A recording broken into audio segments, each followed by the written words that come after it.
Magandang araw mga kagulay. Sa ngayon po, maglalagay po ako ng lead force para po sa bagong tanim, para po makaiwas sa langgam at sa mga insekto. Kaya ito po, spraygayan po natin para po makita din po kayo sa hindi pa po nakakalam. Yung lead force po ganito.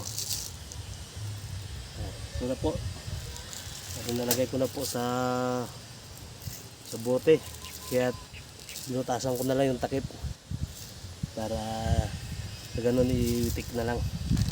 Kaya kayo.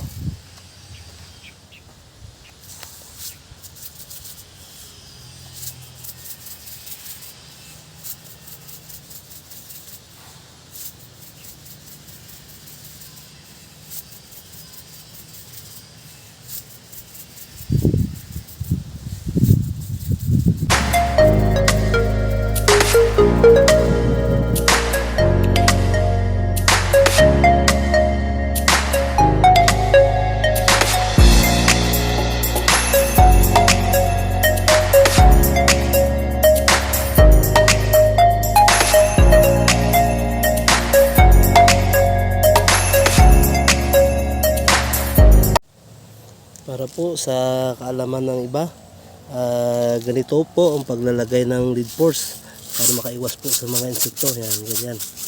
Witik-witik lang. Hindi po yan basta-basta matutunaw ng tubig ulan. Matagal po yan matunaw. Siguro nakaabot ng mga 3 linggo o mahigit pa. Kahit umulan man lagi.